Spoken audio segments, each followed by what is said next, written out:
अस्सलाम वालेकुम वरहमतुल्लाहि वबरकातुहू। इंटरमीडिएट फर्स्ट ईयर केमिस्ट्री के एसए क्यूज करेंगे आज।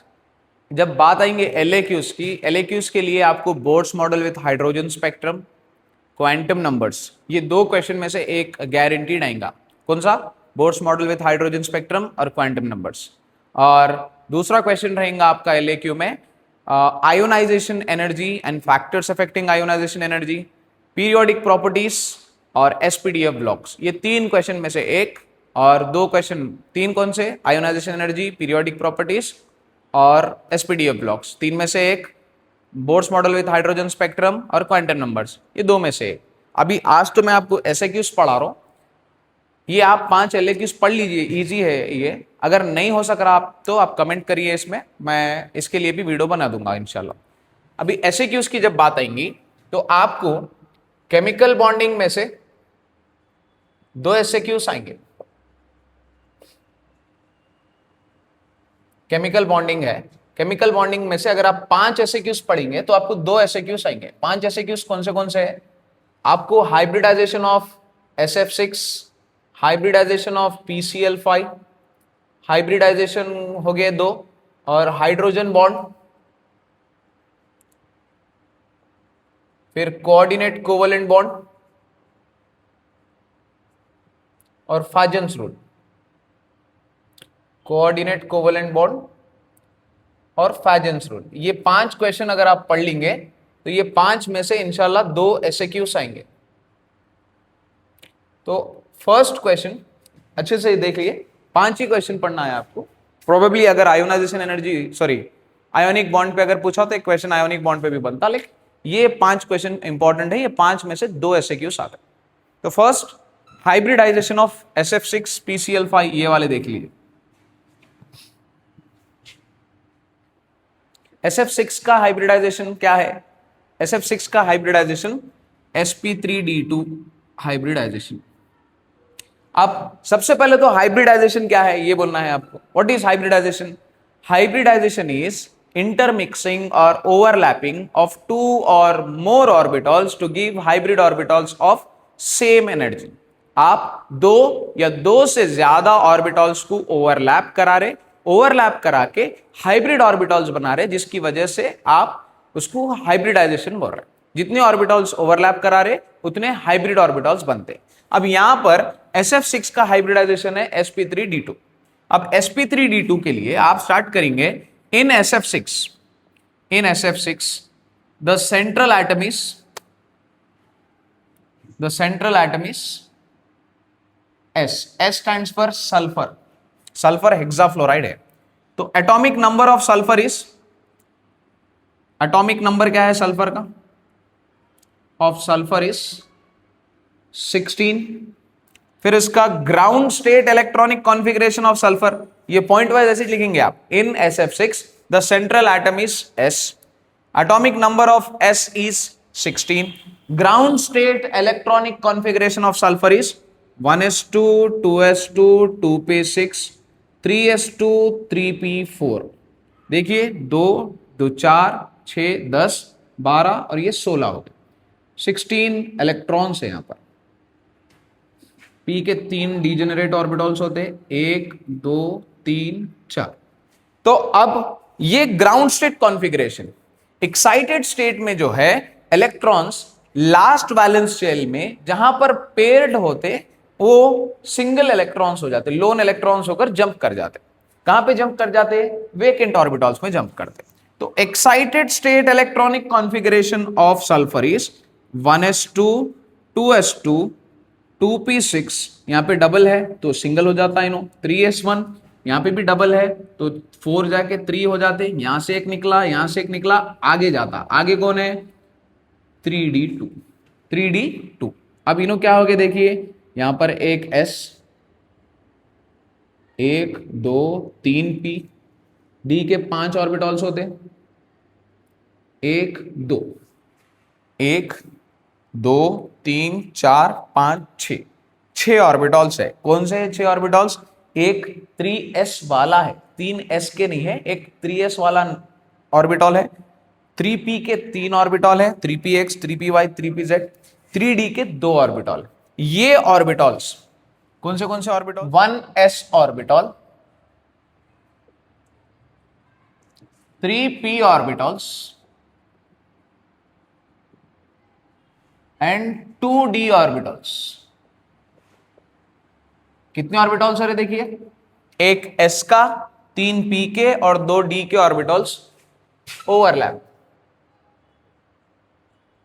टू गिव, यहां पर एक, यहां पर 3, 4 हो गए, और यहां पर 2, 6 हो गए, टू गिव 6 sp3d2 हाइब्रिड ऑर्बिटॉल्स।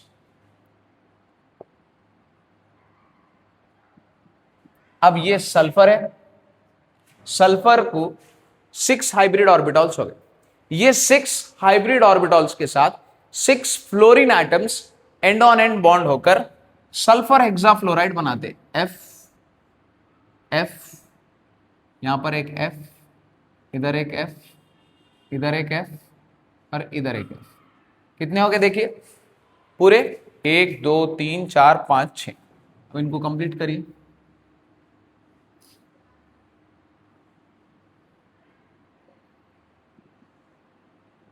अब इसकी बॉन्ड एंगल, यहां पर एक पॉइंट लिखना आप, क्या, these 6 sp3d2 hybrid orbitals bond end on end with 6 fluorine atoms to give sf6। अब बॉन्ड एंगल इज 90 डिग्रीज, फिर shape is octahedral, shape is octahedral. अब बात आती PCl5, ये एक आंसर पढ़ लिए तो आप दूसरा भी लिख ले सकते, देख लीजिए PCl5। In PCl5 the central atom, same point लिखना, इन PCl5 the central atom is P, इसका एटॉमिक नंबर है 15, सेम 2 पॉइंट ऑर्डर में लिख रहे। फिर ground state electronic configuration of P, phosphorus is 1s2 2s2 2p6 3s2 3p3, यहां पे 2 और यहां पे 3, 1 2 3। अब ये जो ग्राउंड स्टेट है, यहां से उन एक्साइटेड होता, एक्साइटेड हुआ तो जहां पे 2 इलेक्ट्रॉन्स है वहां से 1 हो जाता, जंप कर जाता उन्हें। Excited state electronic configuration of phosphorus is 1s2 2s2 2p6 3s1 3p3 3d1, 1 यहां पे 3, 1 2 3, यहां पे 1। अब फिर से सेम पॉइंट ऐसे लिखेंगे आप, 1s orbital, 3p ऑर्बिटॉल्स and 1d orbital होगा इसमें, क्योंकि इन जो होगा वो sp3d हाइब्रिडाइजेशन, sp3d हाइब्रिडाइजेशन। तो दीज ऑर्बिटॉल्स कौन सा, एक s का है, 3p के है और एक d ऑर्बिटॉल ओवरलैप होकर sp3d हाइब्रिड ऑर्बिटॉल्स बनाते। कितने sp3d हाइब्रिड ऑर्बिटॉल्स बनाते, 1 2 3 4 5, 5 sp3 हाइब्रिड ऑर्बिटॉल्स बनाते। ये sp3 हाइब्रिड ऑर्बिटॉल्स, ये फॉस्फोरस है, इधर क्लोरीन, इधर क्लोरीन, इधर क्लोरीन, इधर क्लोरीन, इधर क्लोरीन। एक चीज का ख्याल रखना आप ड्रॉ करते वक्त, ये एक्सियल वाले लंबे रहना और इक्वेटोरियल रहते। अब जब बात आती, इनकी बॉन्ड एंगल है 90 डिग्रीज और 120 डिग्रीज, और शेप जो है इसका ट्राइगोनल बाइपिरामिडल है, ट्राइगोनल बाइपिरामिडल है, ट्राइगोनल बाइपिरामिडल। तो ये 2 आंसर्स में से एक ऐसे क्यों आने के चांसेस है, बाकी ये 2 में से एक या फिर ये 3 में से एक, ये 2 में से तो एक गारंटीड आएगा, दोनों सेम है यहां पर। अब थर्ड क्वेश्चन जो है आपका हाइड्रोजन बॉन्ड है।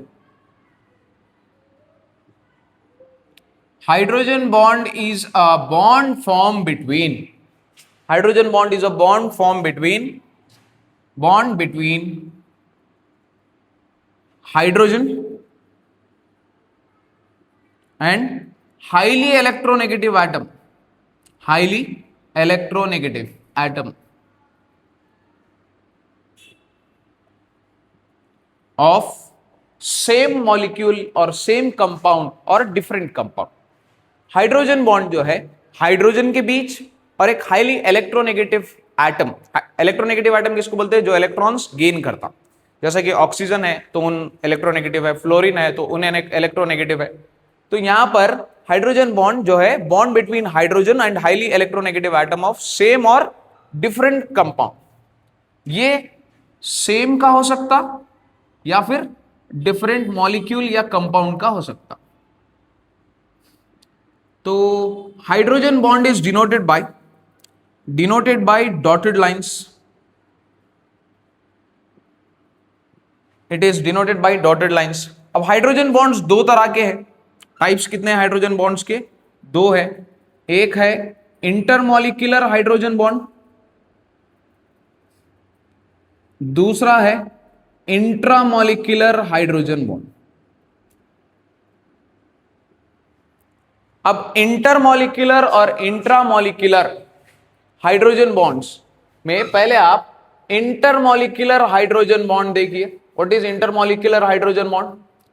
तो सेम स्टेटमेंट लिखना आप, a bond between hydrogen and highly electronegative atom of different compound बोलकर लिखना, hydrogen and highly electronegative atom of different compounds बोलकर लिखना।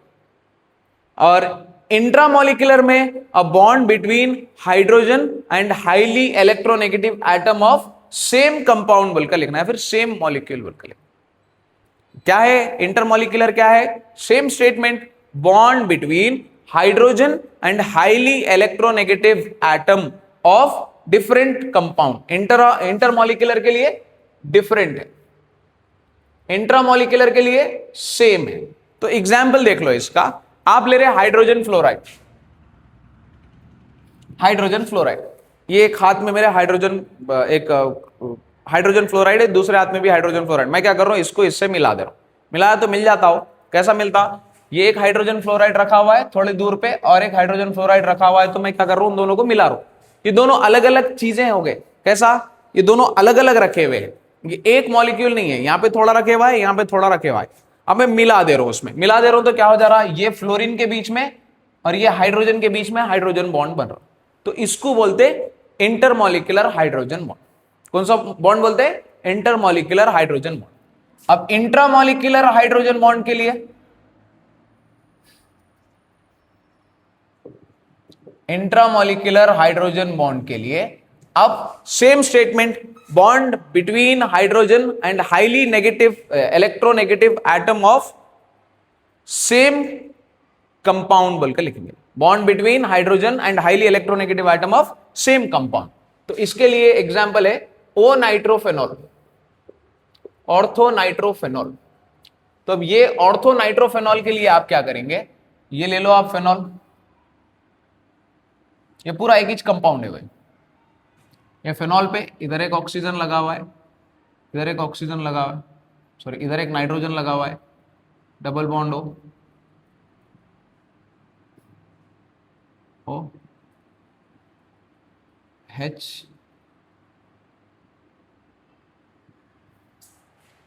यहां पर ऑक्सीजन और ये हाइड्रोजन के बीच हाइड्रोजन बॉन्ड है। अब ये ऑर्थोनाइट्रोफेनॉल का स्ट्रक्चर है, ऑर्थोनाइट्रोफेनॉल, ये पूरा मिला के एक ही कंपाउंड है, ये एक कंपाउंड में हाइड्रोजन बॉन्ड हो रहा, तो इसको इंट्रामॉलिक्यूलर हाइड्रोजन बॉन्ड बोलते हैं। Hydrogen bond between hydrogen and highly electronegative atom, दो तरह के bonds denoted by dotted lines. एक इंटरमॉलिक्यूलर है, दूसरा इंट्रा। इंटर बोले तो डिफरेंट, इंट्रा बोले तो सेम मॉलिक्यूल में होना, और स्ट्रक्चर्स ड्रॉ करते हैं, right. Coordinate covalent bond is the next question. Coordinate covalent bond sharing of electrons की वजह से होता है। बॉन्डिंग दो तरह की रहती भाई, एक ट्रांसफर ऑफ इलेक्ट्रॉन्स की वजह से, दूसरा शेयरिंग।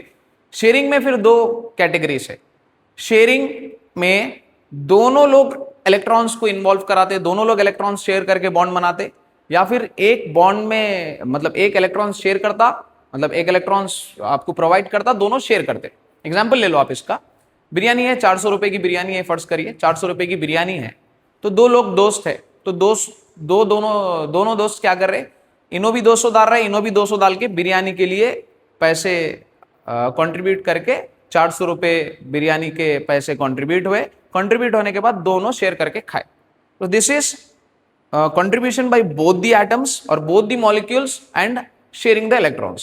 coordinate covalent bond ये वाला बॉन्ड नहीं होता, दिस इज कोवलेंट बॉन्ड। मैं जो बोला दो लोग प्रोवाइड कर रहे और दोनों शेयर कर रहे, इस covalent bond. Coordinate covalent bond is sharing तो हो रही, 400 रुपए की बिरयानी है, अब फर्ज करिए दो लोग है, ये ए है ये बी है। ए जो है 400 रुपए है ए के पास, भूख लग रही है ए को, मगर ए पूरी बिरयानी नहीं खा सकता, उसके पास बिरयानी के पैसे है, बिरयानी बच जाती।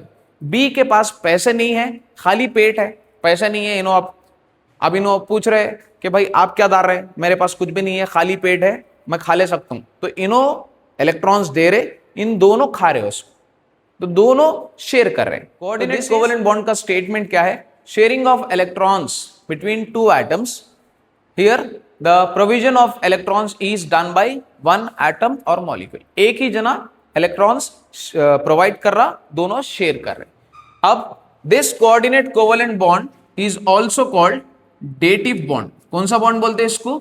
डेटिव बॉन्ड बोलकर बोलते हैं। पहले तो स्टेटमेंट लिखना आप इसका, what is coordinate covalent bond? Bond form due to sharing of electrons between two atoms, the sharing is done by only one atom और molecule.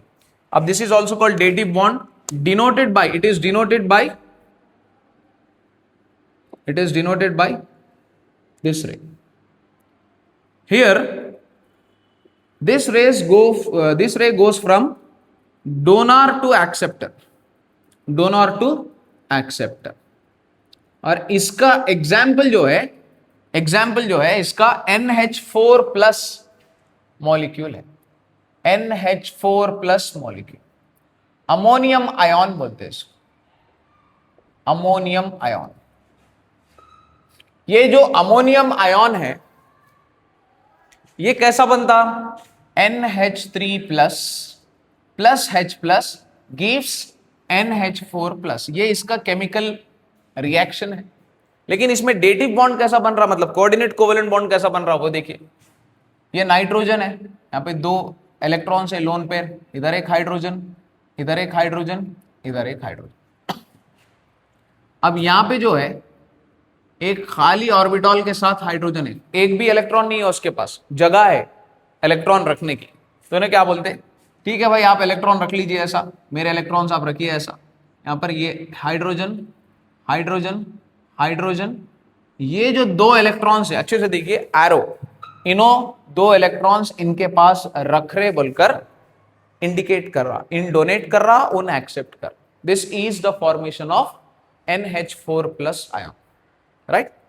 Coordinate covalent bond. States of matter, states of matter से ideal gas equation, states of matter से ideal gas equation एक है, आपको लिख दे दो यहां पर आइडियल गैस इक्वेशन। फिर deduce Boyle's law, Charles law,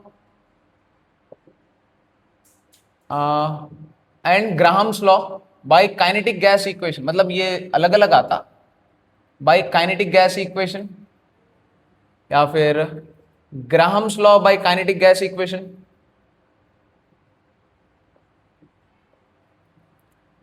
और अलग से ग्राहम्स लॉ ऑफ डिफ्यूजन समझाओ बोलकर बोलता। ये चार में से एक क्वेश्चन आता, एक ऐसे केमिकल बॉन्डिंग में से दो SAQs, यहां से एक SAQ। तो पहले आप आइडियल गैस इक्वेशन देख लीजिए। आइडियल गैस इक्वेशन के लिए आपको पहले बॉयल्स लॉ यूज करना पड़ता। फर्स्ट क्वेश्चन के लिए बॉयल्स लॉ, बॉयल्स लॉ क्या बोले? Eight constant temperature, at constant temperature, the pressure exerted on a gas is inversely proportional to its volume, या फिर the volume of a gas is inversely proportional to the pressure exerted on it।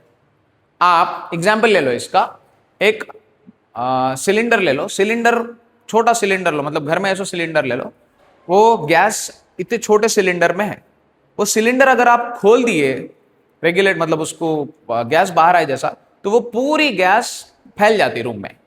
हो रहा क्या है यहां पर, आप pressure कम करते कि उन्हें पूरा फैल गया, वॉल्यूम बढ़ गया उसका, और उस पर जोर डाल के छोटे सिलेंडर में डाल रहे, ज्यादा जोर डाल रहे तो कम जगह में कम वॉल्यूम में आ जा रहा, कम जोर डाल रहे कम प्रेशर डाल रहे तो ज्यादा वॉल्यूम ले रहा, इनवर्सली प्रोपोर्शनल हुआ। This is Boyle's law. फिर Charles law, at constant pressure, at constant pressure volume of a gas is directly proportional to temperature. एक बाउल में पानी लीजिए, एक बाउल में है पानी, उसको हीट करिए, हीट करिए कब तक, पूरा वेपराइज होने तक। इतने छोटे बाउल में था सो पानी, हीट करने के बाद पूरे रूम में फैल गया, मतलब वॉल्यूम बढ़ गया उसका। छोटे बाउल में था अब पूरे रूम में है, कब हुआ वो, टेम्परेचर बढ़ाए तो हुआ, टेम्परेचर बढ़ रहा तो वॉल्यूम बढ़ रहा। This is Charles law. Third वाला Avogadro's law, at constant temperature and pressure, at constant temperature and pressure, at constant temperature and pressure volume of a gas is directly proportional to number of molecules। तो अब from 1 2 and 3, मतलब ये तीन equation से, यहां से और यहां से, you get V is proportional to 1 by P, V is proportional to T, V is proportional to N। तो यहां से आप V is proportional to NT by P लिख सकते हैं, ये P इधर आ गया तो PV is proportional to NT, proportionality हटाए तो इज इक्वल्स आता, PV is equals to NTR, PV is equals to NTR, where R is a gas constant, right? This is your ideal gas equation। अब next question है, derive और deduce Boyle's law and Charles law using kinetic gas equation. तो सबसे पहले तो आपको kinetic gas equation क्या है ये मालूम करना है। PV is equals to 1/3 MnU square है, PV is equals to 1/3 MnU square है। अब PV is equals to 1/3 MnU square में आप क्या करेंगे, Boyle's and Charles law, second question, मैं सीधा नंबर दे देता हूं, you just go from there. Boyle's and Charles law from, सिर्फ बॉयल्स एंड चार्ल्स इज कर रहा हूं, ग्राहम्स नहीं कर रहा हूं। पहले मैं आपको फोर्थ वाला समझा के फिर थर्ड वाला समझाऊं।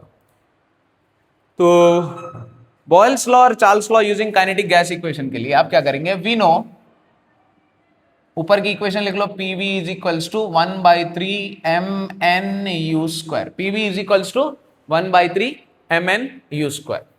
अब क्या करिए आप, multiply and divide by 2 on RHS। इससे क्या हो जाता देखिए, PV is equals to 2/2 into 1/3 MnU square. मैं मल्टीप्लाई एंड डिवाइड करा तो उसमें कुछ भी चेंज नहीं लाए बोले जैसी बात हो गई, 2 कैंसिल होकर फिर 1/3 MnU स्क्वायर बच रहा। अब ये 2 को इधर, ये 3 को इधर ला दीजिए, PV is equals to 2/3 into 1/2 MnU square. अब M और N की जगह मैं capital M molar mass, Mn is equals to capital M, PV is equals to 2/3 into 1/2 MU square, 2/3 into 1/2 MU square. अब ये half into mass into velocity square, half into mass into velocity square हो गया। तो PV is equals to 2/3 into kinetic energy हो, क्या हो गया, PV is equals to 2/3 into kinetic energy. क्यों, since kinetic energy is equals to half into mass into velocity square. अब एक बात आ जाती काइनेटिक एनर्जी और टेम्परेचर के बीच। आप एक ग्लास में ठंडा, एक बाउल में ठंडा पानी लीजिए और एक बाउल में गर्म पानी लीजिए, दोनों में कलर, दोनों में शक्कर, कुछ भी डालिए, किसमें जल्दी डिसॉल्व होता उन्हें, गर्म पानी में डिसॉल्व होता। क्यों ऐसा डिसॉल्व होता गर्म पानी में, गर्म पानी में मोशन ऑफ मॉलिक्यूल्स ज्यादा होता, मोशन ऑफ मॉलिक्यूल्स ज्यादा मतलब काइनेटिक एनर्जी ज्यादा, इसका मतलब टेम्परेचर ज्यादा तो काइनेटिक एनर्जी ज्यादा।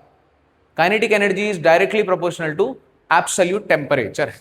तो अपने को since K E is proportional to T, K E is equals to K T बोल के लिख लो, तो प्रोपोर्शनलिटी हटा के कांस्टेंट ले रहा हूं। तो P V is equals to 2/3 into K T. अब मैं v को यही रखकर v is equals to 2/3 into K T by P ले लेता। अब मेरे को पहले बॉयल्स लॉ डिड्यूस करना है, तो मैं पूरा यहां से यहां तक लिखकर ये इतनी चीज को कांस्टेंट कंसीडर करो। ये बाई है तो कांस्टेंट कंसीडर करा तो v is proportional to 1/p। क्यों? कांस्टेंट हट रहा तो प्रोपोर्शनैलिटी आ जाता। टेम्परेचर कांस्टेंट बोले ना भैया, कांस्टेंट टेम्परेचर के तो कांस्टेंट ही है और 2/3 भी कांस्टेंट ही है। 2/3 बड़े होके 3/4 4/5 कुछ भी ऐसा हो जाते क्या, या फिर 1/2 कुछ भी हो जाते नहीं होते। तो आप ये वैल्यूज सेम रहेंगे, पी को आप वेरिएबल रखकर बाकी सब कांस्टेंट में हटा दे। ये हो गया बॉयल्स लॉ। और सेम लॉजिक पे यहां तक आकर सेम लॉजिक पे अगर मैं इसको कांस्टेंट कंसीडर करा, किसको, ये 2/3 के बाई पी को constant, 2/3 into K by P को कांस्टेंट कंसीडर करा तो बच रहा क्या, v is proportional to t। इधर v बच रहा उधर t बच रहा। तो ये है चार्ल्स लॉ। ये हो गया आपका ऐसे क्यू, इजी ऐसे क्यू, राइट। आपको थर्ड क्वेश्चन, मतलब थर्ड वाला नहीं पढ़ा रहा हूं मैं, तीसरा वाला क्वेश्चन को फोर्थ वाला कंसीडर कर, पहले फोर्थ वाला समझा के फिर थर्ड कर लेते हैं इंशाल्लाह। What is Graham's law of diffusion? Diffuse होना मतलब फैलना। अब आप परफ्यूम मान लिए, परफ्यूम मार लेकर आप ऐसी जगह पे ठहरे जहां पर एयर की डेंसिटी कम है, तो डिफ्यूज होती क्या गैस? अब आप सोचिए, यहां पर इन्हों क्या बोले, Graham's law of diffusion, the rate of diffusion of a gas, the rate of diffusion given by R is inversely proportional to square root of density. मतलब अगर हवा ज्यादा रही, घनी रही, तो रेट ऑफ डिफ्यूजन कम रहता। क्यों? मॉलिक्यूल्स उसमें जाना ना भाई, जगह रहना, मॉलिक्यूल्स जाने के वास्ते हवा के पार्टिकल्स के बीच में जगह रहना, जगह उन उसमें से निकल जाते। तो rate of diffusion, density, rate of diffusion कब ज्यादा रहती? अगर डेंसिटी कम रही तो, डेंसिटी ज्यादा रही तो रेट ऑफ डिफ्यूजन कम रहता। तो स्टेटमेंट क्या है ग्राहम्स लॉ का, the rate of diffusion of a gas is inversely proportional to square root of its density. तो अब मैं यहां से क्या कर सकता हूं, मैं R1 is equals to, constant में 1 ले लेता हूं, 1/√d1 और R2 is equals to 1/√d2। अब मैं R1/R2 करूंगा तो ये हो जाएगा √d2/d1, √d2/d1, जहां पर d2 और d1 डेंसिटीज है। अब मेरे को डेंसिटी और मास का रिलेशन मालूम है, density is equals to mass by volume. तो यहां से क्या हो रहा, density is directly proportional to mass. Density बढ़ रही तो मास बढ़ता, मतलब मास बढ़ रहा तो डेंसिटी बढ़ती। तो मैं यहां पर क्या करूंगा, d2/d1 को इज इक्वल्स टू m2/m1 बोलकर लिख सकते हो, क्योंकि डायरेक्ट प्रोपोर्शनलिटी है इसलिए m2/m1। अब ये क्या हो जाएगा, देखिए यहां पर देखिए R1/R2 करा तो 1/√d1/1/√d2 करके d2 ऊपर आ जाता, d1 नीचे आता। लेकिन यहां पर m2 m1 बराबर है, तो ये क्या हो जाएगा, R1/R2 is equals to √d2/d1 is equals to √m2/m1। ये हो गया डेंसिटी और मास का रिलेशन। अब वेपर डेंसिटी भी है रिलेशन। अगर मास ज्यादा रहा, mass is directly proportional to vapour density, mass is directly proportional to vapour density. मगर मतलब अगर मैं m2/m1 लिखूंगा तो वो हो जाएगा vd2/vd1। तो अब यहां से क्या रिलेशन लिख सकते हैं आप, R1/R2 is equals to √d2/d1 is equals to √m2/m1 is equals to √vd2/vd1। ये आपका ग्राहम्स लॉ ऑफ डिफ्यूजन। अब ये ग्राहम्स लॉ ऑफ डिफ्यूजन को मेरे को काइनेटिक गैस इक्वेशन, ये थर्ड वाला क्वेश्चन, ये फोर्थ वाला था, थर्ड वाला question, using kinetic gas equation, using kinetic gas equation deduce Graham's law। तो we know kinetic gas equation क्या है, PV is equals to 1/3 mn(u²), PV is equals to 1/3 mn(u²). तो मैं PV is equals to 1/3 mu² लिख सकता हूं। क्यों? क्योंकि mn is equals to m हो जाता। अब ये इसको इधर भेज दे रहा हूं, 3 PV/m is equals to u square. 3 transpose होकर न्यूमरेटर में, m डिनोमिनेटर में। अब मेरे को क्या मालूम है, density is equals to mass by volume. अब 1 बाई डेंसिटी करूंगा तो क्या आएगा, वॉल्यूम बाई मास। अब मेरे को यहां पर वॉल्यूम बाई मास है तो मैं इसको 1 बाई डेंसिटी में लिखना पड़ेगा, तो ये हो जाता 3P/d is equals to u square. 3P/d is equals to u square. अब ये स्क्वायर उधर चलेगा तो क्या होता, u is equals to under root 3P/d। u is equals to under root 3P/d। अब इसको कांस्टेंट कंसिडर कर रहा हूं मैं, u is proportional to 1/√d। u क्या है, वेलोसिटी है। वेलोसिटी मतलब स्पीड। स्पीड कई की, डिफ्यूजन की, रेट ऑफ डिफ्यूजन। स्पीड ज्यादा रही तो डिफ्यूज भी ज्यादा छुएगा, तो u is proportional to rate of diffusion and that is proportional to 1/√d। तो this is the Graham's law by kinetic gas equation. आपको पी ब्लॉक एलिमेंट से एक ऐसे क्यों आएगा, 13th ग्रुप एलिमेंट से, वो रहेगा बोरैक्स बीड या डाइबोरिन के बीच का कोई एक। अब बोरैक्स बीड टेस्ट के लिए आप फर्स्ट वाला बोरैक्स इज अ सोडियम या फिर बोरॉन कंपाउंड जिसका फॉर्मूला है Na2B4O7.10H2। क्योंकि अपन 13th ग्रुप पढ़ रहे इसलिए borax is a boron compound बोल के लिखो। कैसा, borax is a boron compound with a formula Na2B4O7.10H2O. It is a white crystalline substance. It is a white crystalline solid. इन्हें एक white crystalline solid है। फर्स्ट पॉइंट क्या लिख रहे हैं आप, बोरैक्स बोरॉन का कंपाउंड है जो कि Na2B4O7.10H2O इसका फॉर्मूला है, और ये एक व्हाइट क्रिस्टलाइन सॉलिड है। इन दो चीजों का बने हुआ है, दो मिक्सचर का, NaBO2 plus B2O3, sodium metaborate और बोरिक एनहाइड्राइड। 4 पॉइंट्स बताया मैं आपको। Borax is a boron compound, it's formula is Na2B4O7.10H2O। It is a white crystalline solid. It is a mixture of NaBO2 plus B2O3। अब इन्हों क्या करते, coloured radicals देते। Coloured radicals जब इनको ट्रांजिशन एलिमेंट से, मतलब इनका अगर बोरैक्स भी टेस्ट करें अपन, ये बोरिक एनहाइड्राइड किसी के साथ मिलाए टेस्ट करें तो उन्होंने कलर्ड रेडिकल्स देते। किसके साथ, transition elements, D block elements के साथ, जैसे कि कोबाल्ट है, मैंगनीज है, क्रोमियम है, ये डी ब्लॉक एलिमेंट्स के साथ ये लोग कलर्ड मेटाबोरेट्स देते। अब यहां पर होता क्या, आप क्या करते, Na2B4O7.10H2O को हीट कर रहे।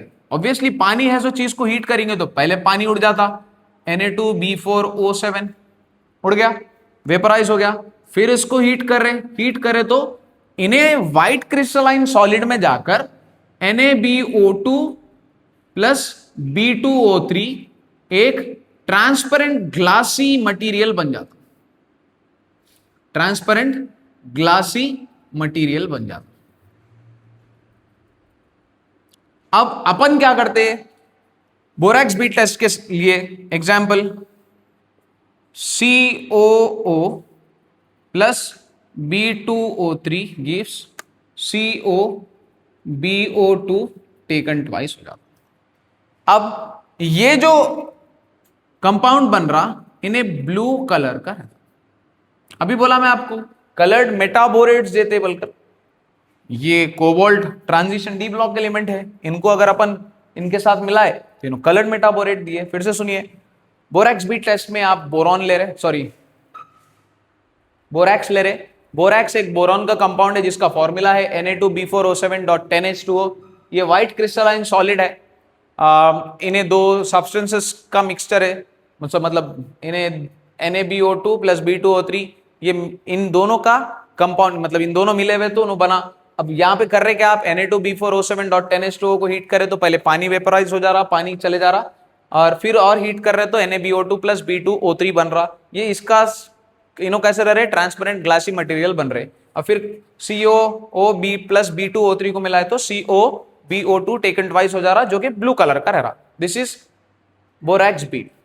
अब सेकेंड क्वेश्चन है डाइबोरेन. डाइबोरेन का फॉर्मूला है B2H6. B2H6 एक इलेक्ट्रॉन डेफिशिएंट हाइड्राइड है. इलेक्ट्रॉन डेफिशिएंट हाइड्राइड बोले तो जितने इलेक्ट्रॉन्स होना चाहिए आउटरमोस्ट शेल में उससे कम है. तो B2H6 के पास अब ये बोरॉन है, इधर हाइड्रोजन, इधर हाइड्रोजन, इधर हाइड्रोजन, ये बोरॉन, इधर हाइड्रोजन, इधर हाइड्रोजन, इधर हाइड्रोजन. इससे पार्शियल है, इससे पार्शियल है.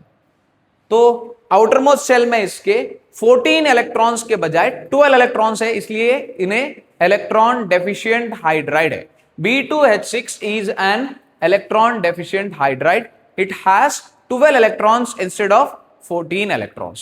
तो ये जो B2H6 है, ये B2H6 में बोरॉन sp3 हाइब्रिडाइजेशन अंडरगो कर रहा. sp3 हाइब्रिडाइजेशन जब इन अंडरगो कर रहा तो इसके पास बोरॉन के अतराफ 4 sp3 हाइब्रिड ऑर्बिटल्स है, 2 3 4. ये बोरॉन के अतराफ भी 4 है, B 1 2 3 4.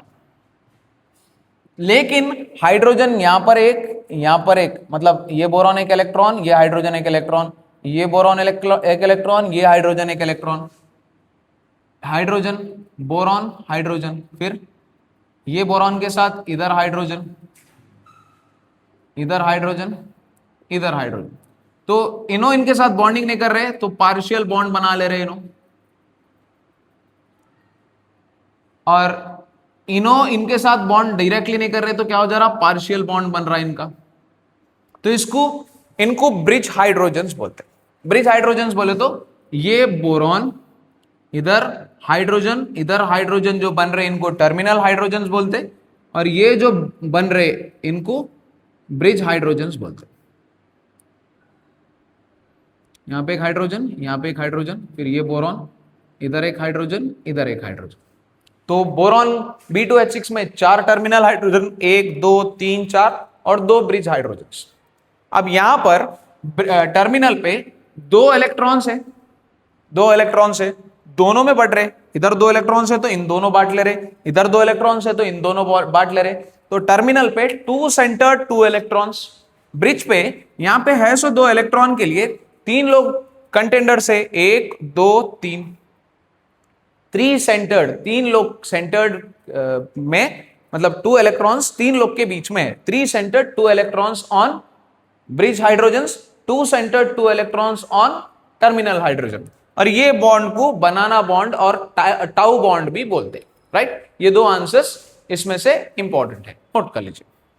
हेस law of constant heat summation, भाई मेरे हिसाब से ये वाला आंसर इंपॉर्टेंट है. और एक है Cp minus Cv is equals to R, वो इजीली ब्रेक डाउन कर ले सकते. ये भी आंसर इजी है. मैं आपको Hess law of constant heat summation कर लेता हूं. Hess law of constant heat summation में ये बोल रहे the amount of heat liberated will be the same even if a chemical reaction takes place in one step और several steps. एक chemical reaction एक स्टेप में होने दो या कईयों स्टेप में होने दो, the amount of heat liberated will be the same. जैसे कि आप जा रहे A से B, B से C, फिर C से D, तो जितनी एनर्जी यहां पे रिलीज हो रही उतनी ही एनर्जी इसमें रिलीज होती है बोलकर बोल रहा. एग्जाम्पल में आप कार्बन डाइऑक्साइड देखो, आप C plus O2 gives CO2 और the amount of heat liberated is minus 393.52 kilo joules. Right, अगर ये 1 स्टेप रिएक्शन है. अगर आप 2 स्टेप्स वाले रिएक्शन में देखेंगे तो C plus half O2 gives CO with minus 10.5 kilo joules. और ये कार्बन डाइऑक्साइड में फिर हाफ O2 मिलाएंगे तो दिस गिव्स CO2, और यहां पर हीट जो निकलेंगी वो माइनस 283.02 किलो जूल्स. अब टोटल ऐड कर लिए तो ये कितना हो जाएगा, माइनस 393.52 किलो जूल्स. ये इजी आंसर है Hess law of constant heat summation. The amount of heat release will be the same even if the chemical reaction takes place in one step और सेवरल स्टेप. ये answer को मैं इलॉबरेट करके एक short में डाला हुआ हूँ, शायद वहां से चेक कर लीजिए इंशाल्लाह। अभी लास्ट चैप्टर रहेगा जो एक्सप्लेन करूंगा मैं आपको, यहां से कैसे क्यों आएगा। Chemical equilibrium, chemical equilibrium and acid base से Le Chatelier's principle on the synthesis of ammonia and sulphur trioxide, फिर relation between Kp and Kc, conjugate acid base, Arrhenius easy है, आप स्कूल में पढ़ते हैं H+OH- वाले। ये 4 क्वेश्चन है। तो first Le Chatelier's principle, Le Chatelier's principle में फर्स्ट आपको स्टेटमेंट लिखना है, Le Chatelier's principle from chemical equilibrium. आपको तीन से चार पढ़िए आप। Le Chatelier's principle for the synthesis of ammonia and the synthesis of sulphur trioxide, फिर relation between Kp and Kc, conjugate acid base theory, Arrhenius theory. तो आप Le Chatelier's principle, what is Le Chatelier's principle? आपकी जिंदगी सुकून में है, मजे में गुजर रही समझिए आप, तो आप के कोई रिश्तेदार मिल गए, आपको बोल रहे कि मेहनत करो, ये करो, वो करो, अला करो, फला करो, बोले तो आप क्या करते हैं? उनसे मिलना बंद कर देते। उन्होंने जहाँ पे पार्टी में दिख गए, दावत में दिख गए, तो उनसे दूरी इख्तियार करते। सो केमिकल रिएक्शन का भी मसला ऐसे रहता। एक केमिकल रिएक्शन जो इक्विलिब्रियम पे है, when it is subjected to change in temperature, pressure and concentration, एक केमिकल रिएक्शन इक्विलिब्रियम पे है, तो अपन क्या कर रहे हैं? उसमें चेंजेस लाना चाह रहे। चेंजेस लाए तो केमिकल रिएक्शन क्या करता? अपना इक्विलिब्रियम पोजीशन शिफ्ट करता, उस तरफ शिफ्ट करता जिस तरफ ये जो चेंजेस है वो नलिफाइड हो या फिर चेंजेस कम हो। The statement is when a chemical reaction at equilibrium is subjected to change in temperature, pressure and concentration, then it shifts towards where there is no change or the change is nullified. अब यहां पर synthesis of ammonia में आप nitrogen को 3 moles of hydrogen के साथ मिलाए तो it gives 2NH3. This is N reversible reaction with heat release. As heat is released, so this is termed as exothermic reaction. अब अपने को इफेक्ट ऑफ टेम्परेचर पढ़ना है। अब इफेक्ट ऑफ टेम्परेचर में देखिए, क्योंकि ये हीट रिलीज कर रहा है, इन्हें खुद हीट दे रहा, तो अपन क्या कर रहे हैं? टेम्परेचर इसको कम दे रहे, टेम्परेचर लोअर कर रहे। When the temperature is lowered, लिखेंगे कैसा? As the synthesis of ammonia is an exothermic reaction, hence low temperature is favourable for forward reaction. अब जब टेम्परेचर लो कर देंगे तो रिएक्शन जल्दी होगा। अब आप चाय बना रहे, समझिए, चाय बना रहे, बनाते बनाते क्या करे? टेम्परेचर उसका कम कर दिए, तो चाय जल्दी बनती नहीं बनती। वैसे केमिकल रिएक्शन भी टेम्परेचर कम होने की वजह से स्लो हो जाता। तो to speed up the rate of reaction we add a catalyst. तो क्या लिख रहे हैं आप इफेक्ट ऑफ टेम्परेचर में? as this is an exothermic reaction, hence low temperature is favorable for forward reaction. When the temperature is lowered, the rate of reaction becomes slow. To speed up the rate of reaction, a catalyst is added. ये हो गया effect of temperature. Temperature क्या हो गया? लो हो गया। अब next क्या करेंगे? प्रेशर करेंगे। प्रेशर देखिए, इधर 1 मोल है, इधर 3 मोल्स है, 1 + 3 4 हो गए, और इधर कितने मोल्स है? 2 मोल्स है। तो अब यहां पर 4 मोल्स से 2 मोल्स हो गए। As the number of moles got decrease from 4 to 2, उधर 4 थे, उधर से 2 आ गए, तो प्रेशर को बढ़ाना पड़ेगा। क्यों? मोल्स कम हो जा रहे। ये ली चैटेलियर्स प्रिंसिपल है, लो टेम्परेचर और हाई प्रेशर पे होने वाला। तो यहां पर as the number of moles decreases from 4 to 2, hence high pressure is favourable for forward reaction बोल के लिखना है, राइट। अब नेक्स्ट स्टेटमेंट्स, ऑप्टिमम कंडीशंस, इसका टेम्परेचर 725 है, 775 केल्विन्स, फिर प्रेशर जो है 200 एटमॉस्फेयर, कैटलिस्ट के जैसा आप आयरन यूज करेंगे, और प्रमोटर मोलिब्डेनम रहेगा इसका। अब सेम क्वेश्चन में आपको अमोनिया की जगह सल्फर ट्राइऑक्साइड रहेगा, तो आप क्या करेंगे? 2SO2 + O2 gives 2SO3 + heat. पहले तो ली चैटेलियर्स प्रिंसिपल का स्टेटमेंट सेम लिखेंगे आप। यहां पर फिर ये रिएक्शन लिखने के बाद सेम कॉन्सेप्ट लिखेंगे, as this is an exothermic reaction, hence low temperature is favorable for forward reaction. When the temperature is lowered, the rate of reaction becomes slow. To speed up the rate of reaction, we use a catalyst, V2O5 के जैसा catalyst use करते हैं आप। यहां पर same temperature low. Next pressure. Pressure की जब बात आती, as the number of moles, यहाँ पे 2, यहाँ पे 1, टोटल मिला के 3, इधर गए तो 2, as the number of moles decreases from 3 to 2, hence high pressure is favourable for forward reaction. दोनों का कॉन्सेप्ट सेम है भाई, ये आंसर छोड़ना नहीं, इजी है, राइट। ये है आपका Le Chatelier's principle. Next, relation between Kp and Kc. Kp is equals to KC into R T power delta n है फॉर्मूला इसका।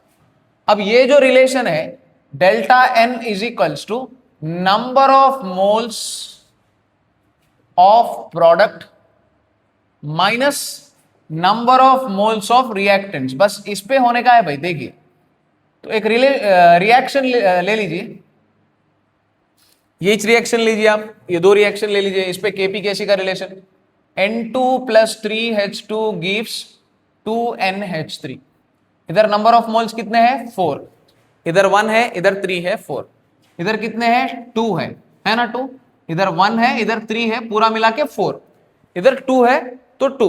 अब मैं क्या करूंगा, delta N is equals to number of moles of product 2, number of moles of reactants 4, 2 minus 4 is -2। तो अब KP और केसी का रिलेशन क्या हो जाता, KP is equals to KC into R T power delta N बोले तो दैट विल बिकम -2। तो अब इसको ऐसा लिख सकते, KP is equals to KC by R T power 2, मतलब आर टी स्क्वायर। मतलब मेरे को केपी की वैल्यू अगर निकालना है तो केसी में से कुछ डिवाइड करे तो वैल्यू नहीं कर रही, इसका मतलब केसी की वैल्यू केपी से बढ़ के है। क्यों, केपी की वैल्यू केसी में से कुछ कटने के बाद नहीं कर रही।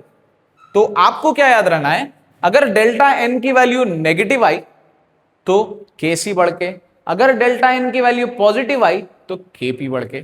फिर ये इस पे देखिए example, 2SO2 plus O2 gives 2SO3, यहां पर 2, यहां पर 1, 3 मोल्स, यहां पे 2 मोल्स। तो delta N is equals to 2 - 3 -1, negative आया, क्या हो जाता, इसका है Kp is equals to Kc into R T power -1, मतलब Kc बाय आर टी। फिर से डिवाइड हो रहा, तो कौन बढ़ के, Kp is less than Kc, Kc बढ़ के। और आपका लास्ट आंसर है conjugate acid base theory. Conjugate acid base कैसा बनता, आपको फर्ज करिए conjugate acid base, conjugate acid और कॉन्जुगेट बेस कब बोलते, देखिए कॉन्जुगेट एसिड कब बोलते, अगर H प्लस एक्सेप्ट कर रहा तो इट इज एसिड, अगर हाइड्रोजन डोनेट कर रहा हूं तो उन बेस।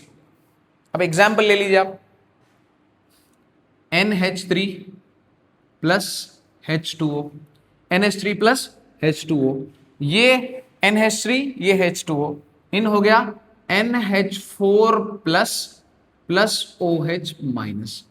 यहां पे 3 थे, 3 जाके एक बढ़ गया तो इन हो गया कॉन्जुगेट एसिड, और इनो हो गए कॉन्जुगेट बेस।